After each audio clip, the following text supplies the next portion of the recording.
I made a list of the things I'm most worried about. And it's a long, nasty list. And it's not based on fantasy or fiction. It's based on all the things that are collectively happening all at the same time this very evening somewhere on the planet. In other words, the list of conditions that we're going to talk about. Okay. Will be manifesting to their completion somewhere on the planet. I'll leave it go at that. All right. Let's start by considering the facts of the world's overpopulation. I mean, just start there, for instance. Not that we can do anything about it, but just how about that one? Is that not big enough? Now we've got all this global warming debate, and as you know, I do not ascribe to either global warming or global cooling. I'm in the camp that suggests, and it's pretty much supported by fact, especially science fact, that they can't prove global warming is man-made. All they know is that there appears to be a sudden increase in CO2 emissions, which come from a number of things, including cows and gasoline engines and this and that. But nobody ever talks about the fact that when one single global big old jumbo volcano lets go, like Vesuvius, or the 120 other, did you know we have at least 120 major volcanoes at this time, all erupting across the planet? No one's talking about it. And those are just... Can you name the top 5? I don't think so. And we don't talk about that. Michael, don't you dare talk about it now. Those are just the ones on land, right? We're not even considering the ones under the ocean. Yeah. Well, what's happening is the Ring of Fire is coming alive. Okay? And we'll talk, maybe tonight would be a good night to talk about the Ring of Fire. But I want to go on. So, my second one was this global warming initiative, which has been a real moneymaker for many, many, many people. We don't have to name them. We already know who they are. And I believe that our planet is simply going through a state of very confusing signals from the sun. So let's start there. Let's go there, all right? Everything and anything that happens to this planet has to do with its connection to the sun. Without the sun, there would be no life on planet Earth. There would be no life on Earth. Earth would probably be a frozen void completely. Its oceans would be solid ice, thousands of feet thick. Without the sun, nothing good comes upon the Earth. I've been proposing since, how long have you been talking now? 8, 9 years at least, right? 7 years? Yeah, it's been 7 years. All right. After the book's been released, it was released in 2007. The book we're talking about is The Arrival and Return of Planet X. And it covered a span of time from 1983 to the present. And the way I left the book in writing, I left the present to be looked at as any day following the last day you wrote the book. In other words, once you have read that book, and everything that you experience, which I'm going to talk about here in this one paragraph, you will experience by reading the book, and then when you're finished, you'll suddenly see it all play out before you. Now you'll understand what's driving the planet to its apparent confusion and undecidedness and weird winters and hot summers and changing ocean currents and huge global impacts situations, such as the jet stream being forced almost 1,000 or more miles off its normal range of flow across the United States and around the rest of the planet. Look at Buffalo. Look at that. So it's 7, 8 feet of snow in some areas. Yes. There's obviously something wrong. And my sympathies go to Buffalo. I used to live in Chicago. I hated Chicago weather in the winter. It was dreary, Michael. For 2 months at a time, you never saw the sun. Never. Anyway, there's something really wrong with the weather systems that are driving this planet. Now, why aren't we talking? Why isn't NASA openly investigating that? What's causing these weather aberrations? Exactly. We all know what it is, but they won't discuss it. There's no such thing as global warming. There's no global cooling. Right now, we're going through phases of both super warming and super cooling, like we're experiencing at this moment. It's cold all the way down to Florida. That's very rare these days, or should be very rare. Now it's becoming quite common. So, I think that there's no such thing as global warming. What's happening is the sun is being perturbed. You know what the word perturbations means? I certainly do. I've had 6 kids. It happens. Yeah, well, I'm talking about one heavenly body affecting the other because of its mass and its electromagnetic field, and what we call them, one mass object, one huge magnet affecting another magnet. You see, we're one huge electrical magnet planet. If you only understood how brilliant it was, whoever designed, Michael, hey, everybody out there, can you imagine the scope of the computer program that had to be designed to create just the Earth? Just the Earth. Forget all the other planets in our solar system. Just the Earth. Yeah, it came through billions of years of environmental change, and of course, the planet grew and matured. It's probably, our planet is probably somewhere between 9.5 and 12 billion years old as part of our solar system. You have to understand how complicated the solar system is. All right. Oh, Michael, here we go. We're jumping off the bridge again. All right. I get so many letters, and I get so many very, very nice commentaries. People send me stuff all the time and destroying it. What these guys and women should do out there, if they have any questions, is get us an intelligent email, and if it's a question we can answer, we'll answer it. Michael and I are very open to your thoughts and ideas. I don't want to stray too far, but we do have 2.5 hours. And we haven't talked in a heck of a long time. That's right. And you had a heart attack. I hate to go back to that, but I'm shocked. No one told me. Yeah, it was September 7th. It was about 8:30, 9 o'clock at night, and were you on the air? No, it was a Sunday, so yeah, it was no fun. I'll just say that, but I have recovered pretty good. I had the main artery to my heart was 100% clogged.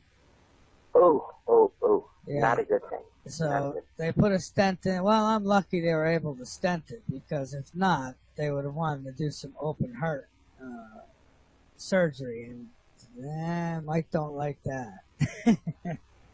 I understand. Well, I am very happy that you are here and that you're functioning and that you're well and that you're eager. So let's continue. All right. I want to close off this global warming, global cooling issue. Whatever affects the sun from space, the sun will either react or replenish will rebalance itself, because the forces that are affecting the sun right now are from this mysterious body, which we've agreed with is called Planet X, but it's really not. It's wormwood that's talked about in the book of Revelation in chapter 8, verse 11, and the name of the star is wormwood. We're not going negative. We're not negative. No, we're not going to go negative, nor are we going to go religious. But all of my research over dozens of years, traveling all over the place, talking to some really great people, there's no way to separate, at least in terms of the mystery of what Planet X is. There is such a tremendous biblical connection that it's another reason I wrote the book. And by the way, I told all about what it was in the book. This is kind of a mystery. By the way, it's not only is it educational, but I wrote it as a mystery. Let me ask this. And there's a code in there just toward the end about the dates that you and I have been talking about. I wrote about those 7, 8, 9 years ago. Go ahead, Michael. I wanted to ask, how do we know for sure that? See, for me, I know for sure that our ancestors seen something in the sky. They wrote about it. Nibiru, call it what you will, but something happened then. There's no question about that. But how do we know that it wasn't just that one-time thing and that it's not coming back again? Or how do we know it's not parked somewhere nearby and never left? Let's go back to its origin real quick. I'll try to do this. How much time do we have before the break? Well, actually, my clock was wrong. I mean, we actually have 15 minutes now until. Oh, well, let me do a quick review of how this whole thing came into either myth or reality. Let me remember how I do my explanation of the collisions. Many of you have heard this before, but everybody loves hearing it, so I'm going to reiterate it again. This is how I believe, in my research, and my emotion involved, and all of the evidence that I've seen, read, and touched. This is how I believe Planet X was born. Let's jump back in time to 12 billion years ago, when it's believed, approximately, we weren't back there then, but it was believed that our solar system was put together. So everybody thinks that first there was the sun, and then there was this, and 10 years later the moon came, and no. The Earth was put to the Earth and all of the planets in their perfect alignment, in their perfect position, left the asteroid belt because there wasn't one. There were originally 12 planets that were designed to fulfill and serve this solar system. Okay. Notice I didn't say for mankind. It was for the solar system. It had nothing to do with mankind. That comes way, way, way, way, way later. There were originally 12 planets in this solar system, and there were 3 suns. Our system is a tertiary star system, one more beyond binary, which, by the way, most solar systems or grouping of planets that we've discovered so far all seem to have at least 2 suns or more. Yeah. Okay? That's just how it is. And in our sector of the Milky Way, it's even more apparent because we have found this to be the common figure, not the unusual one. So why would it seem so strange that there might be 3 suns associated with the origin and the construction of our solar system? We have Mother Sol, the sun we see and love every morning, rises in the east. Didn't always, by the way, but now it rises in the east. And then we have the big blue black giant, so powerful and so big a star, it could almost be its own black hole, but it's not. It's anchored 1 billion or more miles from us, out in the direction of Orion, and it's so hard to detect because it's almost blue. It's blue black. Something has to control our sun. Look at how big it is. You think it just controls itself? No. It has a governor, and the governor, you know what the governor does in an engine, Michael? Oh, yeah. Yeah. Okay. Well, I believe that this big blue black giant acts like a governor on our sun. And that's what I think creates the sunspot cycles and other phenomena. But let's go back to the origin of the solar system. There were 3 suns. You have the giant blue black, which I just described. You have the little baby ahead of myself. You have Sol, and then who's the mother sun, and then you have the mother sun's baby. Now this baby sun was belched out, yelling and screaming. You understand? This one was pumped out of the heart of the sun, and eventually it became the size of the present-day planet Saturn. In other words, this baby sun was possibly the size of the present-day planet Saturn, but 60 times its mass. 60 times. Okay. It's a lot of mass. A lot of mass. And it was at this point, let's jump back about 5.5 to 6 billion years ago. We have to go in between the halves because the research enables us to look at it in clear vision, but it doesn't always give a precise timeline. You have to work towards your timeline. I guess that would be a subject for another show, wouldn't it? Yeah. All right. So the timeline on this one says that about 5.5 to 6 million years ago, our solar system was well on its way to becoming a functioning, working, livable, on some planets. By the way, we believe there were at least 2. Mars and Earth had life and water on them, and little Venus also was a very tropical planet with water.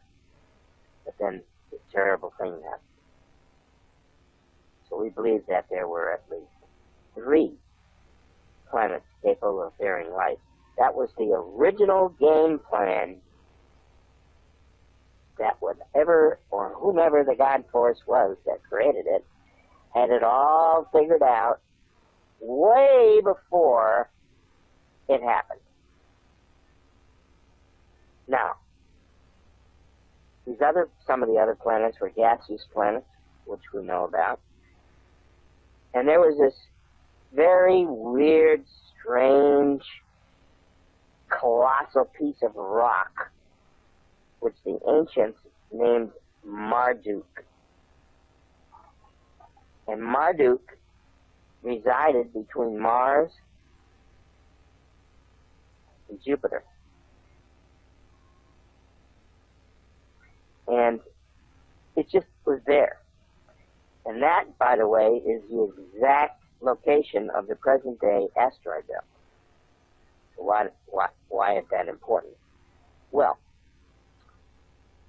in the beginning, there was no asteroid belt. There was a planet called Marduk, which was positioned, we believe, presently where the asteroid belt is. And we don't need to go into the asteroid belt. I think everybody knows what that is. A bunch of rocks. Yeah. Billions and billions, as great professor. Billions and billions of them. There were possibly one other living planet called Nibiru. Now we're gonna plot into the story a little bit deeper here, because everybody thinks that Planet X is Nibiru and Nibiru is no. That's not what Zecharia Sitchin said, or that's not what he wrote about. He claimed that there was, and it was called the 12th planet. The question is, if it was the 12th planet, where was its position? That you have to ask. If it was, it could have been the 12th planet, because there were rumored to be 12 planets, at least 3 or 4 with life. And if Nibiru was also being groomed as a planet with life, then the next question to solve is, what about Nibiru's connection with the Nephilim and all the stories in the Bible? And you see how treacherous a road this can be? Oh, yeah. I mean, I didn't make that connection to create cacophony, you see? Right. Everywhere I turn, there's a biblical implication. Somewhere, somehow, as hard as I tried. Michael, I tried for 6 years not to thread the needle through the thread as good as I did, because when I got the mitt done, not only had I sewn my hand shut with obstacles, trying to figure out what I was trying to figure out, that I didn't see the answer staring me right in the face. And what tipped it all off, because I've been working on this book, I don't know, 8, 9 years, maybe 10 years altogether, writing, researching, notes, stuff. And suddenly, I'm leaping through the book of Revelation because somebody told me to go to chapter 8. What happened was one of my friends called me and said, you know what? After reading your book, I didn't realize, because, I thought I realized that this all had to do with wormwood. It's right there in the book of Revelation. I was not even aware of its connection until I got this call from this friend of mine, and there it was. I started reading chapter 8, and it's all about the tribulation, the earth's tribulation, both from natural forces and man-made tribulation, as in the end times. Okay, so I get to chapter 8, and I suddenly see the word, and the name of the star is wormwood. This is after all the other religious and scientific evidence merged, and there was no getting away from it. An atheist, a devout atheist, would have to admit to the truth of what I was presenting. And it all fell into place, and the cornerstone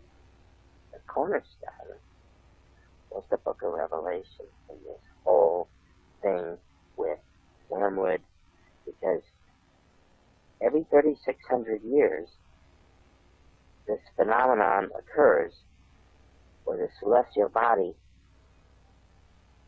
sometimes plays havoc with our solar system, because it was originally part of it, which is what I'm going to get to.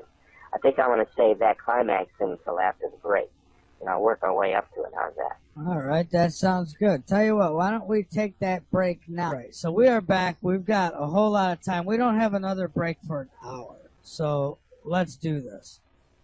All right. Well, first of all, the message is the message, but I have to commend you on your bumper intro. That was brilliant. I've never heard it before. Well, thank you. You produced that? Yeah, I put it together. So it was brilliant. Well, how many overlays were there? Actually, just a few. I kind of got lucky with it. I had a little time when I'd hooked things up the other night, and I just started searching, and I came across a few pieces, and I said, boy, would these be good, really good together. So together they are. You are one strange dude. Yeah, I like being strange. Strange is great. No, I loved it. I loved it. You know that I too have a background in music, besides all this metaphysical mumbo jumbo stuff. Like Shirley MacLaine. By the way, I have a fabulous experience to tell about. a situation with Shirley MacLaine. And by the way, I also did her radio show. She was very, very sweet. Nice. Yeah. Anyway, I suddenly realized about halfway doing the research on this book that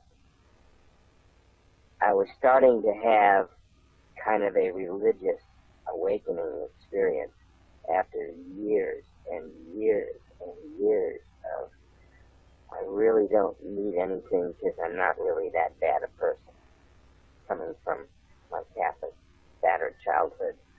We won't talk about me and the nun again, will we? No, we better not. So, this sweet little innocent, you realize I went to confession 7 mornings a week. I went to communion 7 mornings a week from kindergarten until about 5th grade. Yeah, that's when the NSA had to sneak around. Yeah. But I mean, I was at the confessional more than I was, doing my lollipops, All right. So, I had always had this kind of pseudo-reservation. I mean, when you have it crammed down your throat. Yeah, I guess I need to talk about, see, this is what I was afraid of. The moment you and I get off target for the best of reasons and the best of intentions, I need to tell you the story. I had a totally physical, totally conscious experience with the Virgin Mary in a stone grotto as a child of 11 after the big fight with the nun where I knocked her out. I thought I killed her.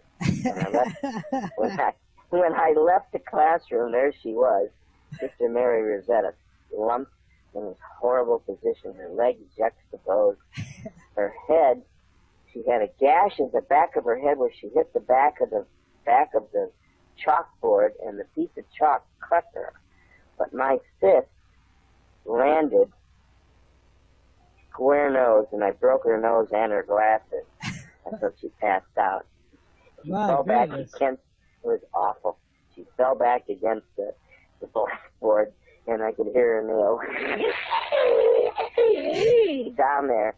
And she looks up to the class and she says, "Save me!" That was the last thing she said before she passed out. Looked at the class, all the kids screaming, "You killed sister! You killed sister!" Out of the building, pushing this little kid that was no more than about 6 years old out ahead of them, like he was their commanding general. And they confront me outside the church, no, outside the school. We had cement stairs, like 2 levels. And they come bursting out the door. I could hear them screaming, yelling, coming down the hallway. Get him! Get him! He killed sister! Get him! And these are the same guys that have been tormenting me for a year because she picked on me. She called me Dumbo, and she pulled me by my ear, and she constantly hit me with the back side of the pointer, and I was too stubborn and too dumb. I would hardly wince until they did the thing. No. Yeah, joking. Anyway. So I had this big fight with these 11 bullies, and what do? They send this little sweet kid who his name was Benny, and I don't know why, but he befriended me in the playground. I'm much older than him, but he found a comfort in talking to me, and they shoved poor little Benny out at me as if Benny is going to take me down. So anyway, after 10, 15 minutes of fierce fighting, I swear to you on Mother Mary's sancted vows that there was not one of them standing, and I'm the one who walked away, and the little kid who was so terrified waved goodbye to me, and I walked away. The kids ran up back into the school, because it was raining like crazy. And I started walking to the park, because that's where I always went for refuge, was the park, beautiful Palmer Park.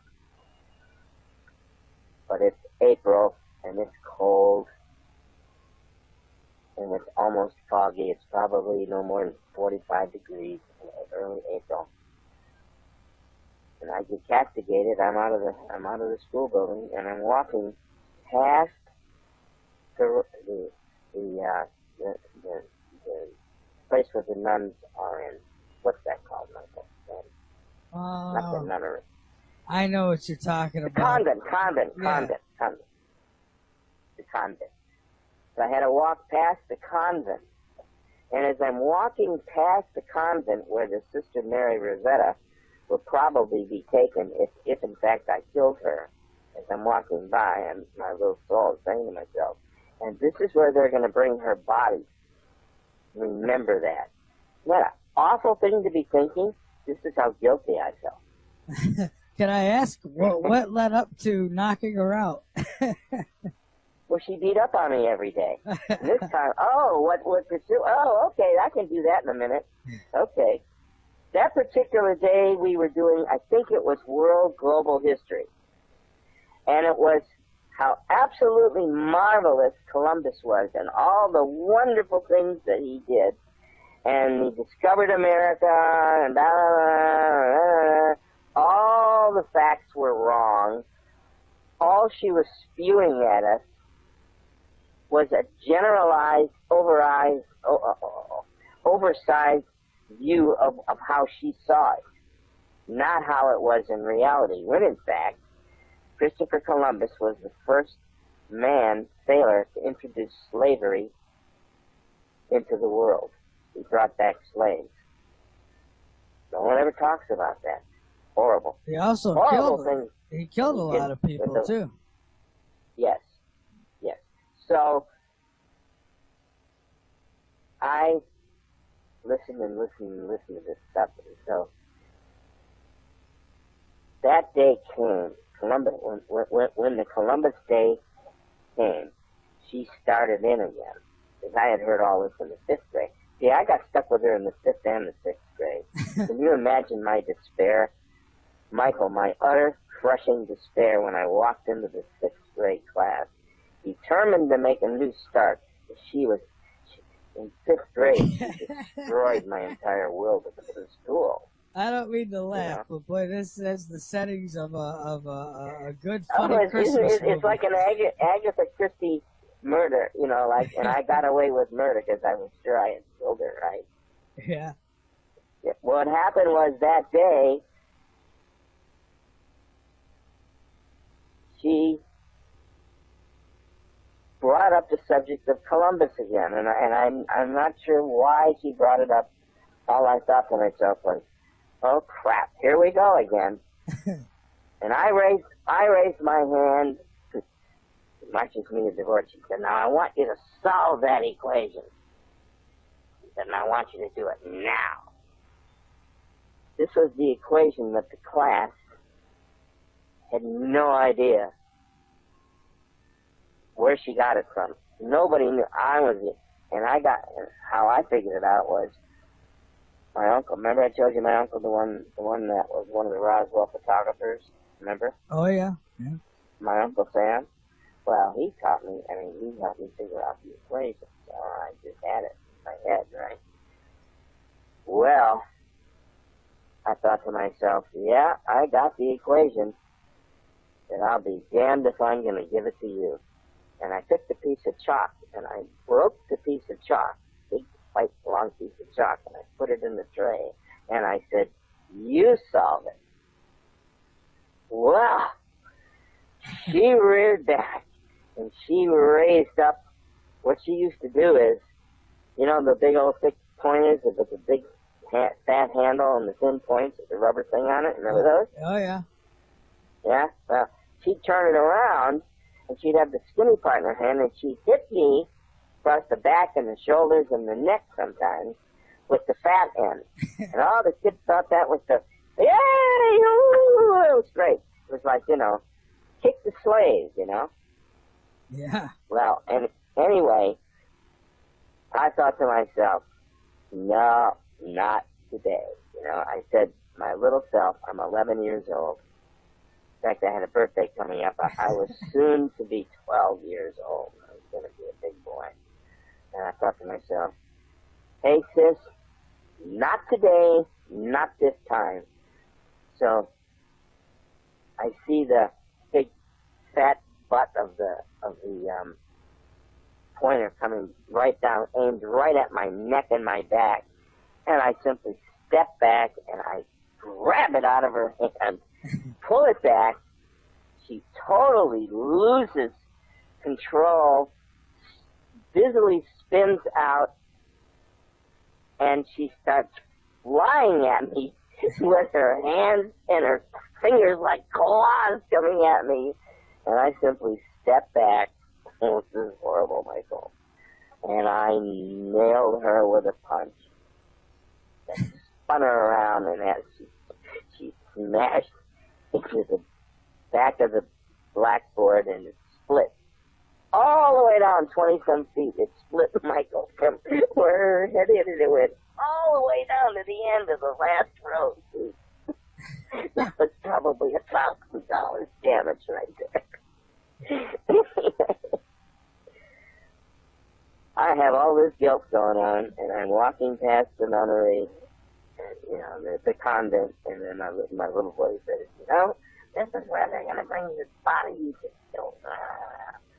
So the next thing you come to is this sunken, beautiful, white limestone grotto built in honor of and in tribute to the Blessed Virgin. And there is a statue, a pretty big one, 6-foot statue of Mary, and it's traditionally, whoever painted it, they keep it up in her royal blue and her rosary in her hand and the halo and the whole thing.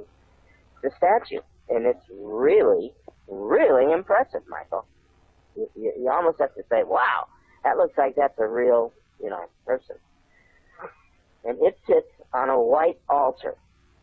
And then there is a whole row where you can kneel and make a petition and say a prayer and light a candle, etc. You see?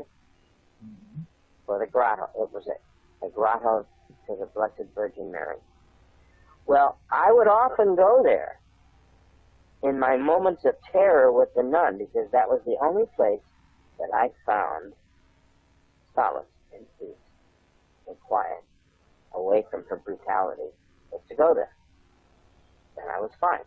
I'd be able to refresh and go back in and take the rest of the afternoon and some crap from her. So, it's raining like I'm soaked to the bone. I am absolutely, utterly soaked. I've got my coat in my hand. I should have my coat on my shoulder. I'm dragging my coat. I've got my books. The book bag is torn. I had a really nice leather book bag. It was torn. And I'm approaching the grotto. And I look in, and it's pouring rain down in the grotto. Pouring rain on the statue. And there were candles, but of course they're all wet. And I thought, well, you know what? It's been a really crappy day. Maybe I should get down, even in the rain. Come on. Get down on my knee on the stone and beg the forgiveness of it. So, walking by it, and I had this unbelievable supernatural urge. My body just turned immediately abreast the middle of the stairwell, and I started walking down without even knowing why or what force brought me there or made me do it. And I cleared the first landing, which was about 3 steps, and when I hit the second landing, better get ready, everybody. As if you threw a light switch. It was a beautiful, clear, warm April morning, and the birds were singing, and the sun was shining, and the candles were lit. And I was totally dry. I looked at my bag. My bag was not ripped. I was completely dry. And my little voice said, "Go say a prayer of thanks." So I put the bag down, and next to me, and I knelt down on this little altar that's there, and I'm looking up at the statue. I looked up at that statue 100 times. And all of a sudden, her eyes opened. And then, I can't explain how, but the statue transformed into a being. And I had this conversation, and I was completely exonerated by her of any evil intent. I was even relieved of the charge of disorderly conduct, because I was in fact protecting my life and my limb from a superior force. And she said, "Go thy way and sin no more." May the Lord's peace be with you. And then it was over. Curiously enough, I never saw the eyes close. That was interesting. The statue was just like it was. Has anyone else ever reported the statue doing these things? I heard about, I don't know if it's in Canada, but a similar statue that has been, they've said that it's cried, tears of blood, things like that. There are actually many such places in sight and relics. No, not to my knowledge. I very, very, very, very rarely tell that story, by the way. Most people couldn't quite put a handle on that. I think I've heard it only one other time from you, Dr. Rand, and it was quite a while ago. Yeah, well, that had a profound impact on my life. And suddenly, I never had any doubts about anything concretely religious. But after that experience, there was just this period of withdrawal from the church in general. I'd go to Mass now and then, but my heart wasn't really in it. And then I just stopped. And I tried to make myself morally accurate and spiritually aligned and all that stuff. Not excluding God, but just not being thrust into it. And then the whole thing with the thing, Quetzalcoatl's tomb. You know who Quetzalcoatl was? Not offhand. I've heard of him. Quetzalcoatl was the legendary serpent god of the early Central American Indians. The Incas and the Peruvians and all of those, they all had this common denominator with the serpent god, Quetzalcoatl. Well, I was fortunate enough. Oh, my misadventure. What brought me to Florida? Here we go. I guess we're getting ready for the Bermuda Triangle part. I was very fortunate in that I was a research associate and diving associate of the late Dr. J. Manson Valentine and the award-winning book author Charles DeWitt. I was part of their research team as they were writing the Bermuda Triangle book, which is a legendary book. I'm sure you're aware of that book, right, Michael? Mm-hmm. Okay. Well, I was able to fly with them and dive with them and swim with them, and we discovered relics and shipwrecks and we even found a pirate ship once. And actually had to flee for our lives. Long story, that's another show. And I came to realize that what Berlitz and also George Van Tassel, the guy who built the Integratron. Boy, there's a show. I lived out on the grounds of the Integratron for about a year and a half.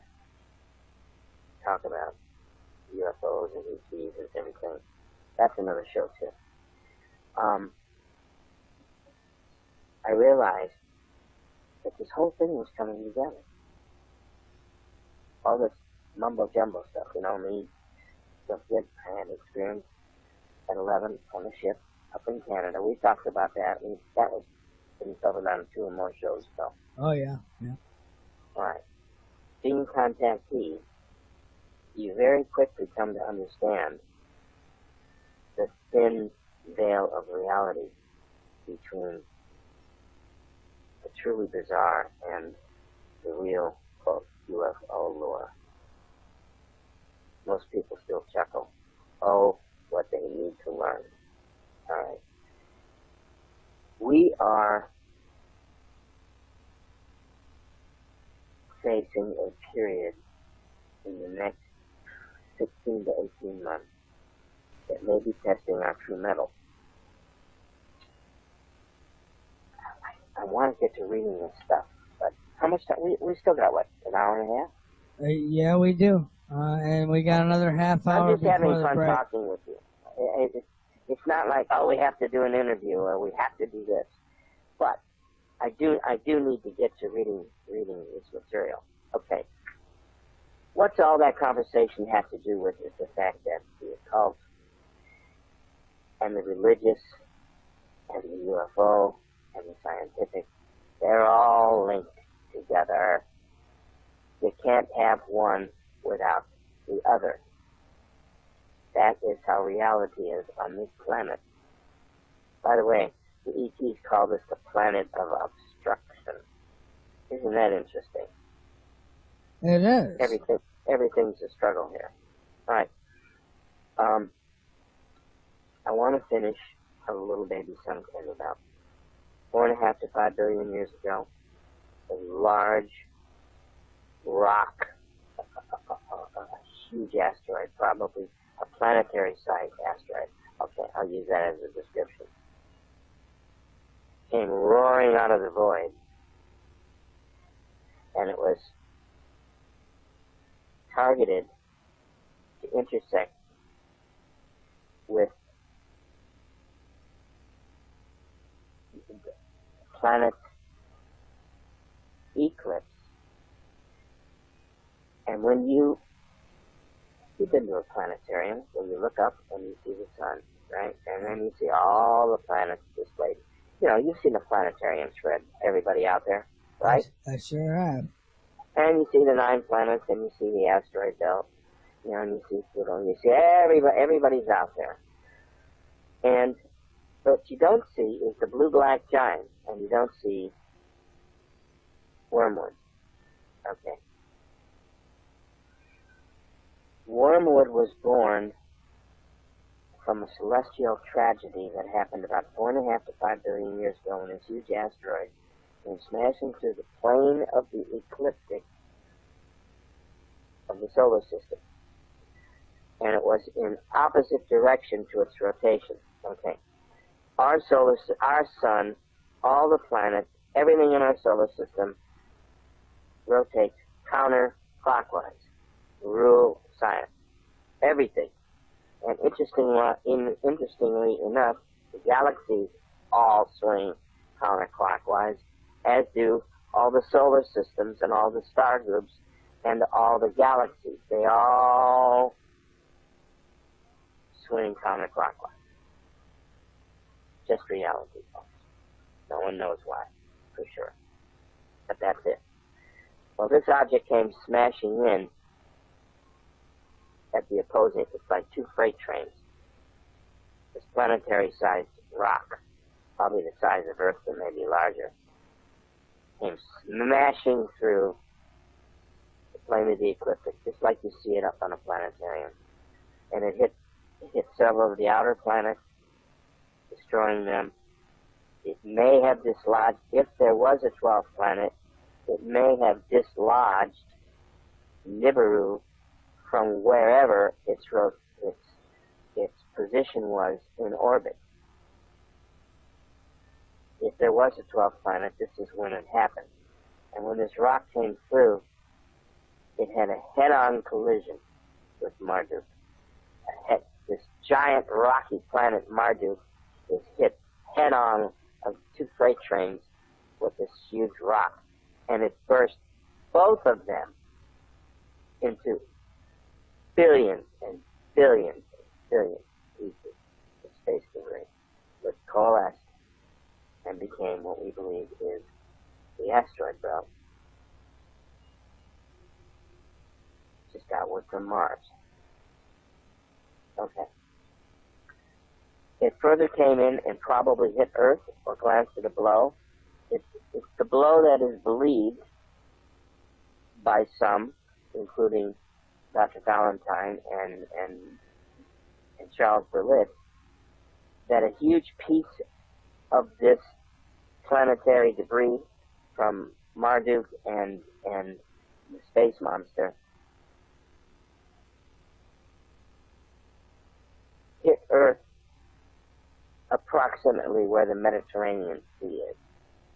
And it was shaped like the Mediterranean Sea and punched a hole right smack into the Earth, creating the Mediterranean Sea trenches, and the water just rushed in. And that's what started the breakup of the continental landmass originally known as Pangaea. It was when Earth finally coalesced and became a land-based planet, there was one huge continent. It was called Pangaea. And, we can go through the whole thing, and all the pieces come together, bring the Earth, sure, put on a map, and it all comes together. Well, that's all true. It's all true. Okay. So, if that's the case,